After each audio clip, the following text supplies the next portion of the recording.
is about the PARP inhibitors in the prostate cancer. So when to use it and how. So thanks, Dr. Akhil, for this opportunity. So without wasting time, I'll just move on and just skip few slides. Might be because we are slightly running late. So as we know that the PARP inhibitors, the mechanism of action for it is because the PARP is an enzyme which transfers the negatively charged ATP ribose group from donor NAD molecules to their target proteins. And thereafter, what it happens, it inhibits the PARP. And this PARP1 is the enzyme which detects the single strand break, and it basically make up for the damage caused by it. And by the process of either pyrylation or the base excision repair, and this PARP inhibitor binds to this PARP and causes the inhibition of this enzyme. And initially, there are two main effects: catalytic inhibition of PARP1 or trapping the PARP1 on the site of the DNA damage occurring on this. And this finally leads to the double strand breaks. But if we see the PARP inhibitors, all are equal, so they differ in their PARP trapping potency. So we see with the talazoparib having the highest potency, and then becoming the rucaparib, olaparib, and then the veliparib is there regarding this. And with the HR deficients, though come the role of synthetic lethality, because it causes a concurrent effect in two pathways: the single strand break, which is being inhibited by the PARP inhibitors. And in this HR deficient cells, the double strand repair is also being not affected. So this is how the PARP inhibitors acts in the HR deficient cells. So after adding the PARP inhibitors, the question of PARP inhibitor resistance is also now coming in picture. So if we give even the PARP inhibitor, why doesn't respond? So it is basically the recovery of the HRR pathway which happens. It may be a somatic reversion or restoration of the ORF, or the stabilization of the BRCA1-2 variant by HSP90, or the reversion of the BRCA1 epigenetic silencing, or the change in the oncogenic signaling, removal of the end rejection barriers, and further the molecules. So the decreased PARP trapping may happen in this, or the drug export is happening. So all these things leads to the resistance to the PARP inhibitors. So in metastatic CRPC, something around 25% of the patients are having this HRR gene alteration. And the maximum though goes to the BRCA1, BRCA2, that is 9%, and then the BRCA1 and the others like ATM, CDK, and further others genes are correlating with this. But what we see when conventionally treated, the metastatic CR patients, which we have a BRCA mutation, they have a poor outcome. So even if we are treating in the same way all the prostate cancer, they are not going to have a same outcome. So if your patient has a BRCA mutation and you are taking conventionally, the overall median survival is something goes to the range of 18 months as compared to the non-BRCA mutation, which is around 28 months. And in the HRR population with non-BRCA, this is 21 months. So depending on the initial mutation, the outcome also differs, and so the different patients may behave differently if we are not testing them. So the initial study was the TOPARP-A study, which where the olaparib monotherapy has been studied, and the value of this DNA damage response alteration has been seen. So if the biomarkers positive were there, the median survival PFS was 9.8 months as compared to 2.7 months in the biomarker negative patients. Whereas in the overall survival has increased to around 14 months as compared to only 7 months if they are negative for this biomarker. And there are many studies in the monotherapy arms, whether they have taken Triton-2, where rucaparib is studied, Talapro-1, where talazoparib, and Galahad, niraparib. So they have all shown a benefit, but this benefit depends on which HRR gene is altered. So this whole HRR panel has got multiple genes, and every gene has got a different response to these drugs. So it might be the best response with BRCA1 and 2, and the least say with the ATM and CDK12 or others. So the greatest efficacy, I say, is in patients with BRCA1 and 2. So that's the BRCA we say, and in these patients, having almost patients are responding, but in least with ATM and CDK12. So the type of BRCA1-2 alteration is also very much. So what you are going to test, whether it's a germline testing or a somatic testing. So what you are doing. So it has been seen that both germline and somatic have got almost similar response. But if there's an homozygous deletion or homozygous loss, these patients are going to have the maximum benefit. So in those reports of the BRCA also, you can see which patients are going to respond how. So the overall survival will be highest for those with the homozygous deletion as compared to those with a germline or a somatic mutations. And the differential activity in BRCA1 and BRCA2. So maximum patient, as we see in the prostate, is having the BRCA2 mutations, And these patients have also got a better response to PARP inhibitors as compared to those with a BRCA1 inhibitors. So the outcomes are better with those with BRCA2. So beyond BRCA1 and 2, where these PARP inhibitors work, so there are other non-BRCA genes like PALB2, FANK, which have also been taken in consideration. Though the data are limited, but they might be showing also some response. So what we have seen in the trials of the metastatic CRPC, that all monotherapies, that is after progression of initial, are being compared with an inactive control. So right from abiraterone, which was initially taken, is compared only with prednisolone or enzalutamide with a placebo. So olaparib, the profound trial, the first, which has been compared with those androgen receptor pathway inhibitors, and thereafter it also shown a benefit of around 4.4 months. Though in all others there has a benefit, but as compared to placebo, but there with an active agent, the olaparib has shown a benefit. So in the current scenario with HRR alteration, for BRCA1 and 2, PARP inhibitor is there, but for all others, you may need some combinations along with the PARP inhibitors. But without HRR, no PARP, I will say. So regarding combination of PARP inhibitor with other agents, so which agents we can combine? So it can be compounds targeting the alternative DNA damage response nodes, or it could be through the modulation of the HR function pathways like androgen receptor pathway, VGFR or PI3K AKT pathway, or those with combination with immunotherapy. Basically say that in the immunotherapy, if you combine, it increases the antigen production and T cell activation, and further activation of the innate immune system, which may happen with this. So there are trials which are being investigating the PARP inhibitors for all comers. So there are monotherapy trials which are in the HRR mutated, which are the PROFOUND trial or the TRITON trial. Those with combination with ARP1, the androgen receptor pathway inhibitors, combination only in the HRR mutated population, which is the magnitude where the niraparib is being added with abiraterone. And the other are with HRR unselected population. Means in all comers they have tested, and that is the PROPEL trial where olaparib is added to abiraterone, or that in the TALAPRO trial where the talazoparib has been added with abiraterone in this subset. So the first trial, which was the phase 3, the PROFOUND, where it has been seen that the olaparib improved OS in the cohort where BRCA1, 2, and ATM were there.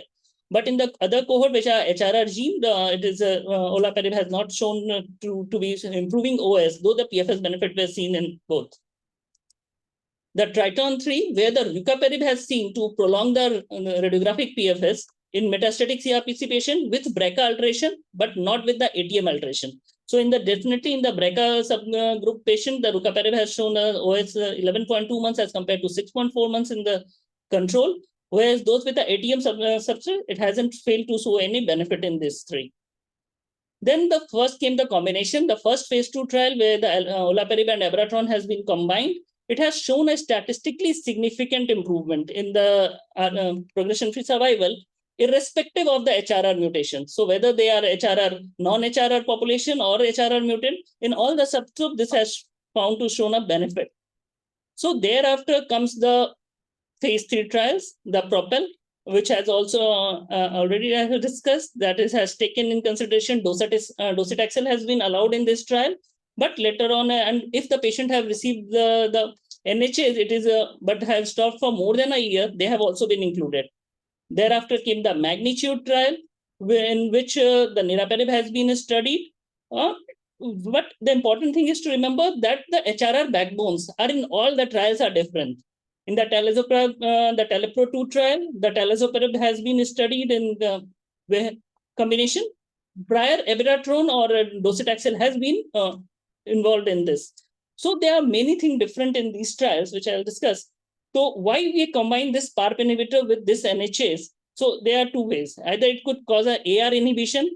The important thing with androgen receptor inhibition, it suppresses not only the androgen receptor activity and upregulates the PARP activity, it also downregulates the HRR gene expression in these subsets. Whereas the PARP inhibition, as we know, disrupts the single strand breaks. It also suppresses the AR transcriptional activity and may attenuate the resistance developing to the AR.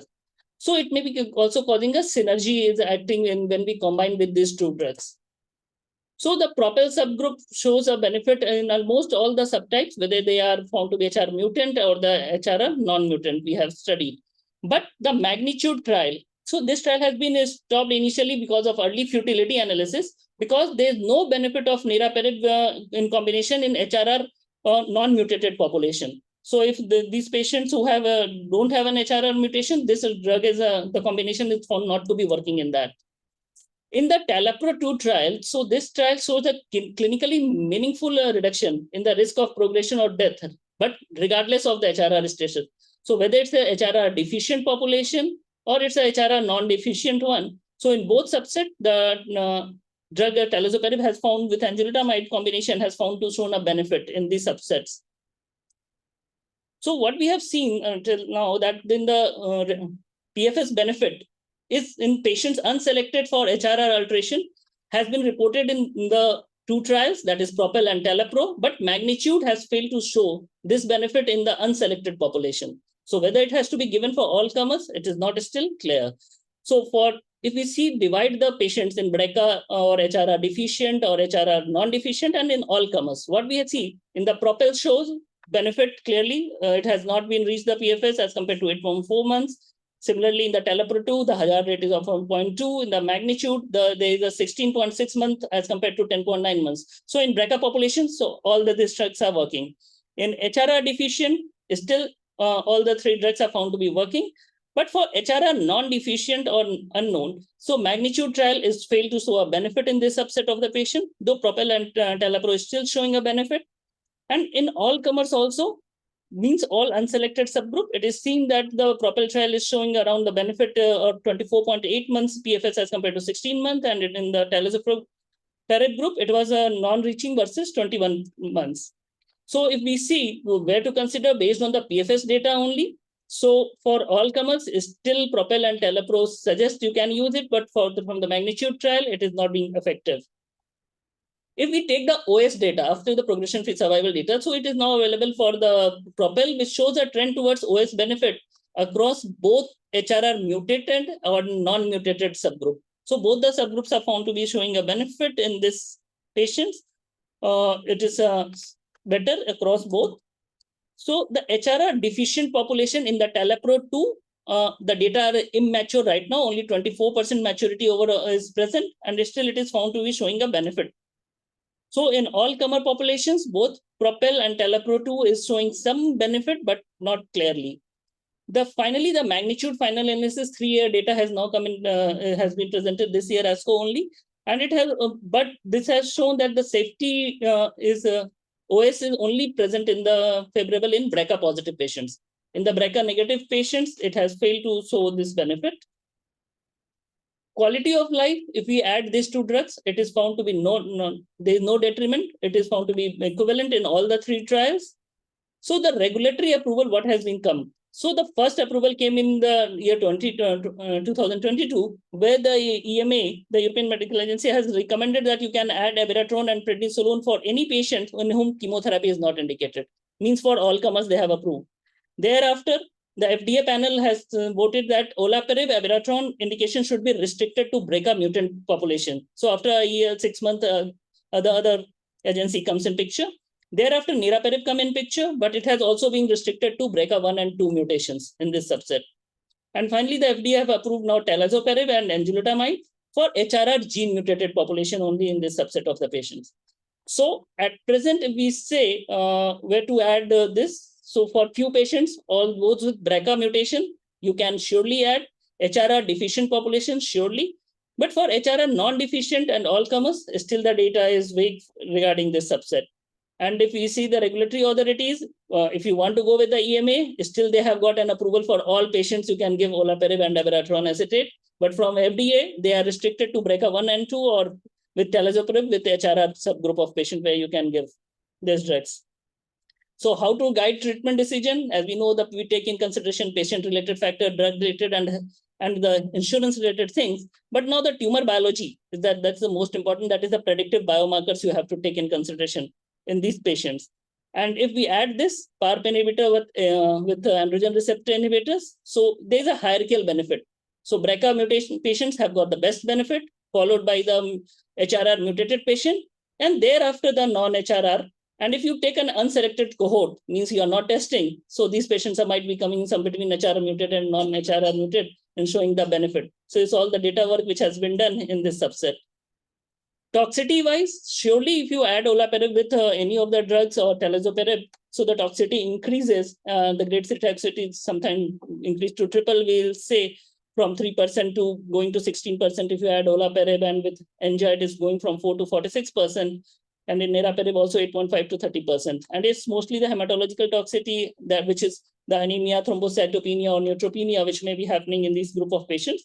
But by the HRR status, whether they are HRR positive or negative, there is no difference in toxicity in this subset.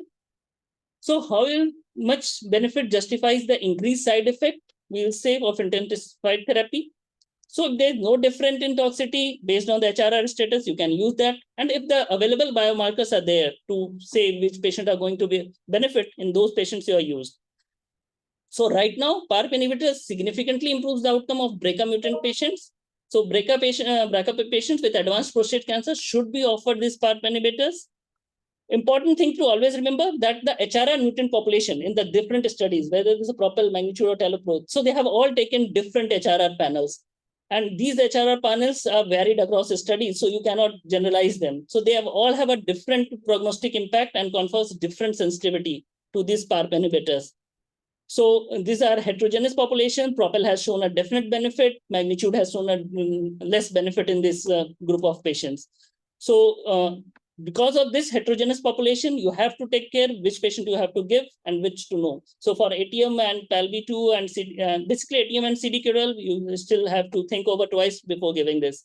So non-BRCA HRR deficient population, you may heterogeneous benefit you are going to get. All patients are not going to respond, but surely few patients may respond in this subset.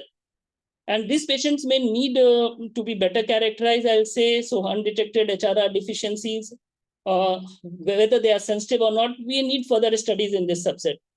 And the important thing, how does this patient become a metastatic CRPC? The pathway is also very much important. So pathway to the first line metastatic CRPC led to variable percentage of patients.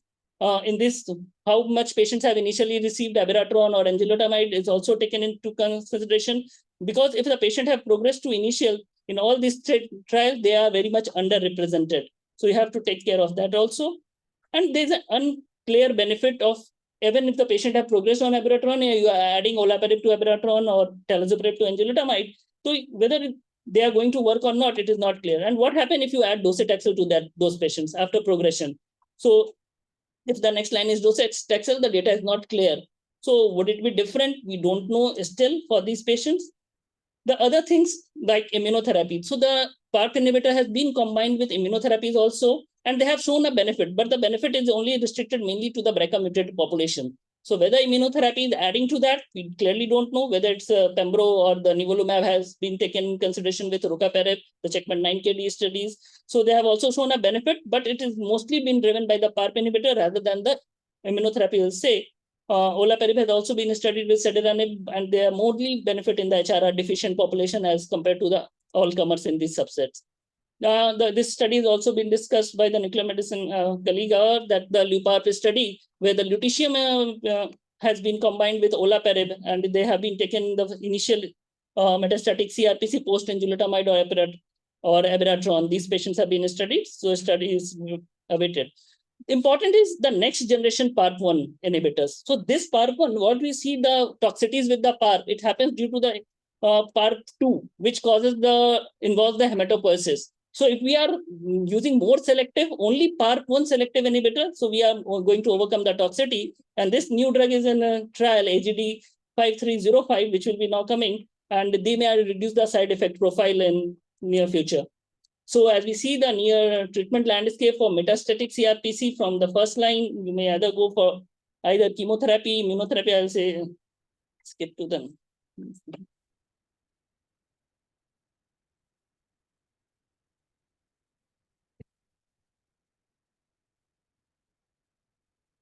So if you say the CRPC setting, the first line, either you are going with chemotherapy or the